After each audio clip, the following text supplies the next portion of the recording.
Ассалаумағалейкум, арнамыздың тұрақты көрермендері. Бүгінгі арнамыздағы бейне блогымыздың кейіпкері Жамбыл облысы Талас ауданы Майтөбе ауылында тұратын өнертапқыш Мұхтар ағамыз жайлы болмақ. Мұхтар ағамыз бұрынғы ескі істен шыққан советтік ескі техникалардан қазіргі заман талабына сай әмбебап техника, трактор құрастырып шығарады. Осындай ғажайып әмбебап техника құрастырып шығаратын Мұхтар ағамызбен жолығып, сыр сұхбат алу үшін Майтөбе ауылына аттандық.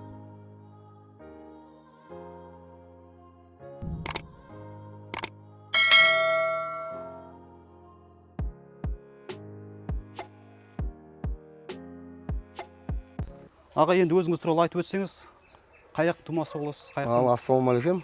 Мен осы Майтөбе ауылының тумасымын. Туғалы бері осында, мінекей. Осы жасымызға енді осы жерде тұрып жатырмын, мінекей. Осы туынды деп, енді өзімізге ауылдың несіне шаруашылық емес, енді үй шаруашылығына арналған техника ғой енді.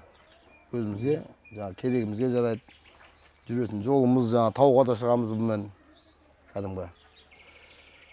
Бұны енді жинаған себебім де сол, негізі аз мөлшерде соляркасы, майын аз мөлшерде жейді. Бұны Аралтөбе деген жеріміз бар, мына таудың үстінде 20 километр. Сүйірге бір 5-6 литр соляркамен барып келесің. Бұны комбайнға көмекші болып, анау-мынауын апарып, заттарын, бұзылған заттарын тастағанға да жақсы.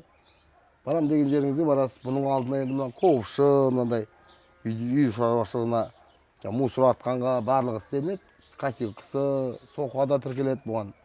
Барлығын істеп, бұған енді бұл енді Қытайдың моторы бұда. Газельдің рамысына жиналған. Газельдің рамысы бар. Газельдің рамысы мынау. Мотор қай некі? Қытайдың анау нелер бар ғой, кәдімгі. КамАЗ емес, не? Продукт товоздар бар ғой, қазір аппақ қазіргі. Солардың несі моторы айтыр. QC деген аты сондай мотор. Осыны әкеп, осыған рамыға жинап, бұның коробкасы, даже коробкасын енді өзіміздің 52 деген трактордың, машинаның коробкасы бұл. Коробкасы. 52-ның коробкасы жай немен жүреді, кәдімгі. Тауға шыққанға неге арналып. Жанынан тағы да бір коробкасы шығады, оның. Косилка неге деп әдейі осыған жиналып отыр бұл. Осы неде? Осы үй шаруашылығына пайдаланамыз деп, осыны жұмыс істеп әйтеуір осыны шығарып алдық енді. Бұдан да тағы басқа туындылар бар ғой енді. Енді осы жинауға қанша уақыт кетті сізге? Қанша қаражат кетті? Енді қаражат дейтін енді оны есте тұрып атқан жоқ енді қаражат. Бір күн анандай темір әкелеміз, бір күн мынау темір әкелеміз, осы моторын енді әйтеуір 250 мыңға алғам осы. Несін, рамысын, сөйтіп осы әкеп, сонымен жиналып. Бір күнде деп айтпаймын, мен енді анандай жұмысқа кетесің, жұмыстан келген кезде бір кірсем, қол бос кезде кірсем, де қана мынау кірісіп сол күйі жұмыс істеген жоқпын мен. Қол бос кезде істеп, әйтеуір бір 3 айдың ішінде шығып кетті ғой. Жұмысқа жарап кетті. Бұлтыр сол көргенбіз, әлеуметтік желіде жүрген содан кейін. Ол кезде басқа кабина, нем бар әшейін басқаша етін. Кәдімгі кабина салынып, биылға, жылдан жылға әйтеуір кәдімгі не болып келатыр ғой. Дөңгелектері қай некі? Дөңгелек сол газельдікі. Барлығы газельдікі. Мынау артына енді Құдай қаласа, артына үлкендеу дөңгелек салу керек болып соған. Мынау қаражат енді нағысақ, бұған да бөлінбей жатыр енді. Басқа техникаларға жұмыс істеп қазір. Сол бөлінсе, үлкендеу дөңгелек салынса, кәдімгі трактордың өзі болып шығады бұл енді. Жүрісі, жылдамдығы жақсы. Жүрісін бағана көрдік. 80-90-ға дейін апарады. Жүрісі. Күші де жақсы, тауға шығып, Арбатас деген жеріміз бар өзіміздің. Сонымен кәдімгі көтерілгенде понижение, коробкасы дванкі болса, бұда разатқы бар, понижение, повышение дейтін. Оны жаңағы 69 дейміз ғой, соның разаткасын салғанбыз. Бұның келешекте алдында қосамыз УАЗдың кәдімгі мостыларын жинап жатырмын мен енді. Алдына ғой. Алдына да алды қосылып, 4 дөңгелек тартатын техника болып шығады бұл енді. Былайша айтқанда джип болып шығады, былайша айтқанда. Кәдімгі, сондай немен. Бұл енді базада жұмыс істегенге, кәдімгі мынандай фазендасы бар адамдарға өте шағын шаруасы бар адамдарға пайдалы. Соған өте жақсы. Құдай қаласа бізде енді сондай тіршіліктер істесек, базаның ішіне кіріп те жұмыс істей береді кәдімгі. Алдына қоғышы несі, мына бір темірін уже шамалап жалғап істеп қойғанбыз, ар жағда бәрі дайын тұр. Соны бәрін салып жинау керек, оған комбайн басталып, сонымен не болып жатырып қой сәл. Қазір науқан басталды. Науқан басталды. Оған келешек істелінеді барлығы.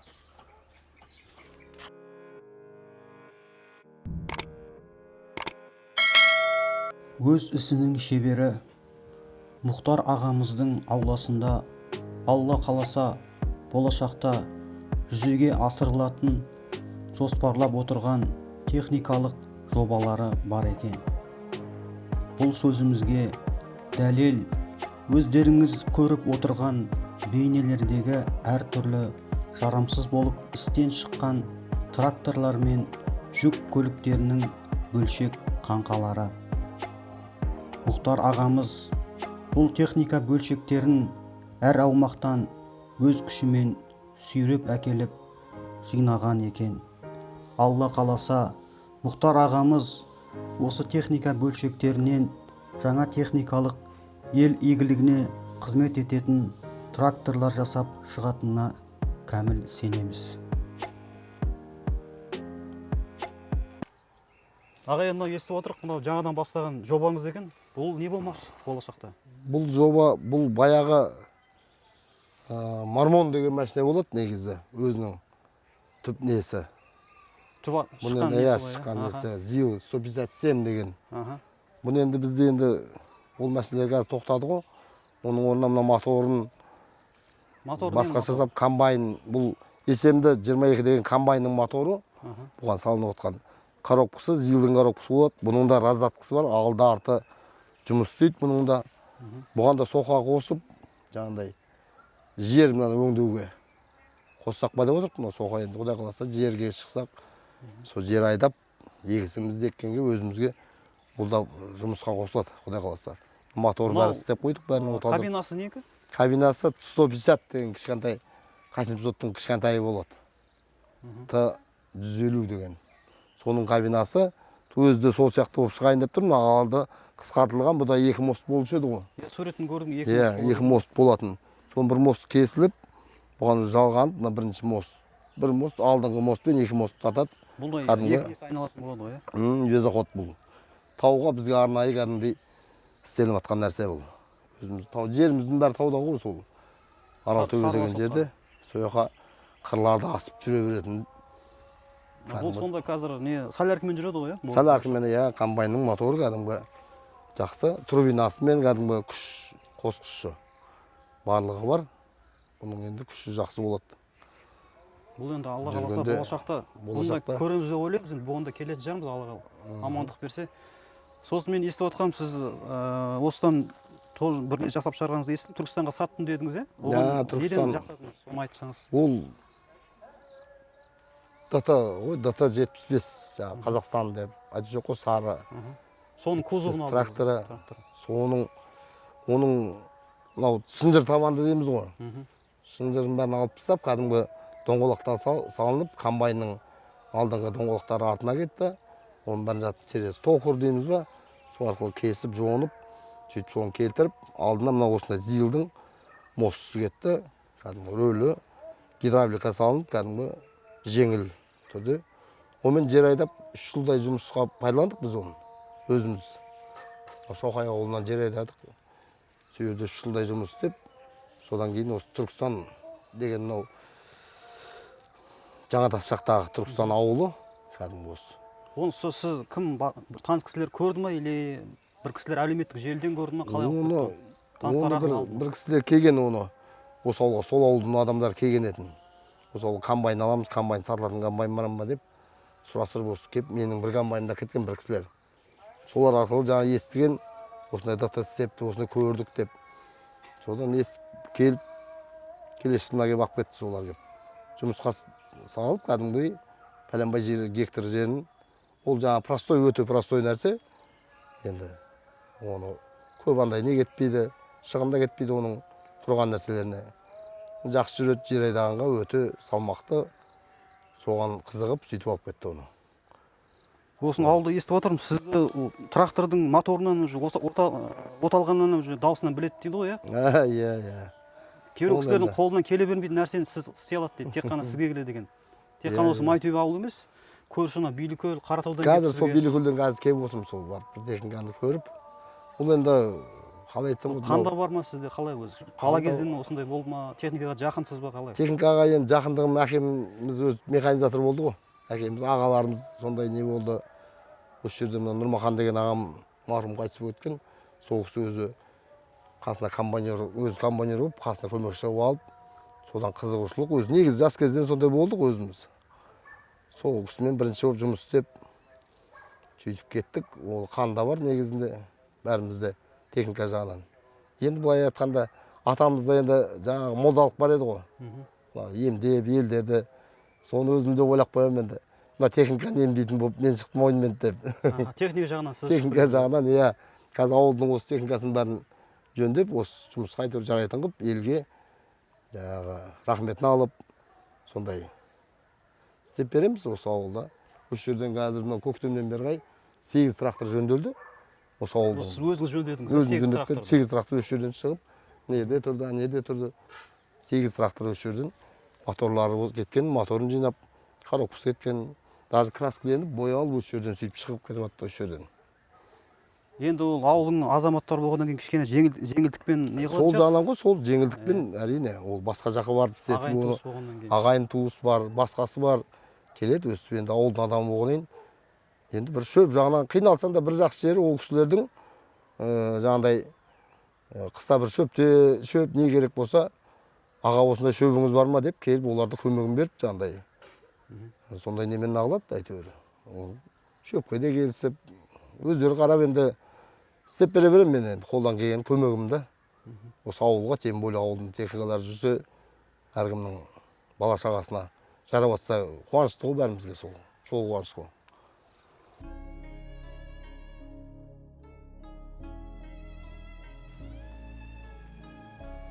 Мұхтар ағамыздың ауласынан өз қолымен жөндеп, биылғы жаздық науқанға дайын тұрған басқа да тракторлар мен комбайнды байқадық.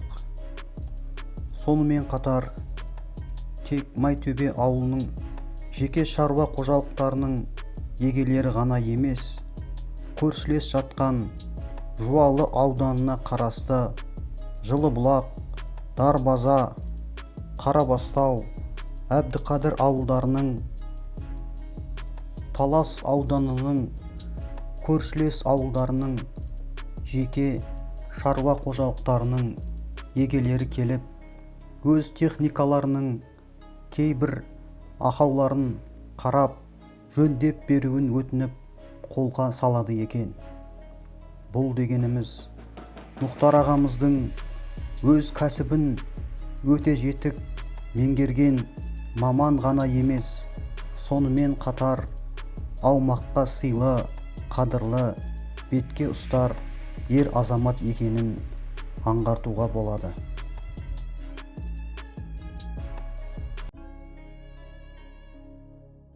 Осы бүгінгі бейнемізге арқау болған Мұхтар ағамыздың туынды техникасын жылдамдығын сынап байқау мақсатында асфальт жолда кішігірім тест-драйв жасап көруге бекіндік. Бұны жүзеге асыруға Мұхтар ағамыздың үлкен ұлы Талғат бауырымыз көмектеспек. Ал ендеше іске сәт.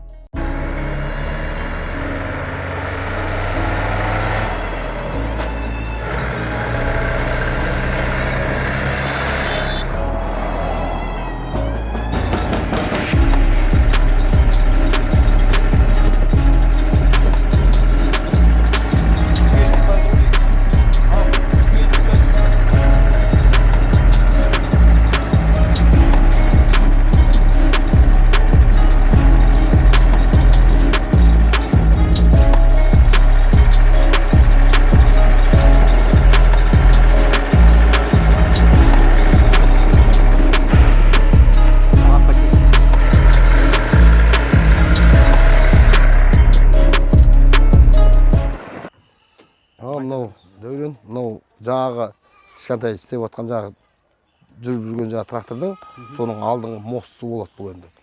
Кәдімгі алды ведущий болып, қысы жазы жаңағыдай тау тасына, тау тасқа тұрмайтындай, батпағына, бәріне тұрмайтындай қылып, соны осыны жиналып, Құдай қаласа жиналады бұлда. Бұлда бөліп жаңадан бастап қысқа таман, күзге таман салынады бұл енді. Соның алдыңғы несі болады. Артыңғы мостта бәрі өзінде, мынау сол мост алдына барады енді. Осы соған жиналады.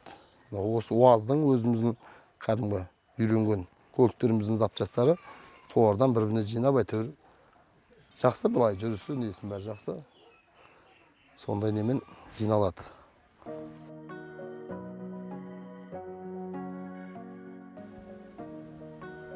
Әке көрген оқ жонар, шеше көрген тон пішер деп аталарымыз айтпақшы.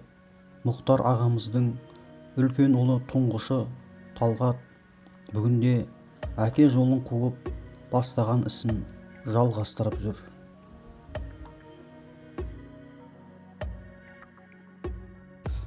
Ал мынау менің ұлым, осы қазір көп нәрсені осыған енді үйреніп, өзі осыған өз техника жағынан бәрімізде қанымызда бар ғой. Ізбасармыз ғой. Ізбасарым, иә. Осы жөндейтін нәрсені бәрін осы жөндейді, мынаны бұрай бер, мынаны бүйтіп сала бер.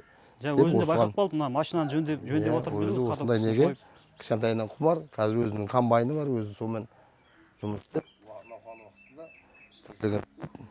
осы әйтеуір осы арқылы енді жұмыстың бәрі бітіп жатыр ғой. Бұл енді жас болғаннан кейін жұмысқа да өзінің несі бар, мынаны істей бер десең, бәрін істеп, өзі түгел. Қанда бар дейсіз ғой? Иә, қанда болғаннан кейін сондай болады екен өзі. Дұрыс. Сөйтіп, осы техникаларды осы арқылы жинап екенбіз. Көмекшіңіз әлі ізбасарыңыз ғой? Әрі, ізбасарым. Ерде бір Сұлтан деген досым бар, құрдасым. Ол енді жаңағы сваркамен дәнекерлеуші жігіт. Соны шақырамыз, жақсы жаңағы сваркайтын жерлерді сол жігіт істеп береді бізге енді. Қолынан кейін көмегін, құрдасым болғаннан кейін. Ол кісіге де рахмет дейміз. Жұмыста шығар қазір. Мұхтар ағамыздың сүйіп қосылған жары Аманкүл жеңгеміз 7 баланы өмірге әкелген батыр ана және қазаны оттан түспеген дастарханы берекелі жан. Мінекей, Дәурен, мынау менің өзім қосағым, айтқанда, жарым мінекей. Екеміз қазір 23 жыл болды. Екеміз 7 бала шағамыз бар. Байдың берген алтын алқа иегері осы кісі. Осы бала шағам бағамыз деп, мінекей, осындай тіршілікпен айналысып әйтеуір ауылда тұрғаннан кейін, осындай енді мал шаруашылығы болмаса да, осындай техника шаруашылығына қарай жұмыс істейміз енді. Мына өзіңді кеп қалған екенсің, мына как раз мына кеңеңде ет асып. Осы міне. Осылай. Ал жеңеше. Осы жастай келатқан осы несі бар, осындай дарынды техникадан жақсы не қылады, өз тұрақты нелер құрай береді. Алдың бәріне. Отбасыңыз ауылдағы ең қадірлі азамат екен, қолынан бәрі келеді. Қолынан бәрі келеді, жолдасымның. Ауылдардан келіп не алады деген, заказ береді деген. Майтөбе ауылынан красавчик жігіт. Болды ма? Айтамайым әрі қарай. Рахмет сендерге де естіп кеп түсіріп отқандарыңа. Бізді еліп. Бейне блогымызды аяқтай келе, Мұхтар ағамыз секілді өз ісінің шебері, Алла қаласа әлі талай ел игілігіне жұмыс атқаратын техникаларды ойлап табатынына кәміл сенейік.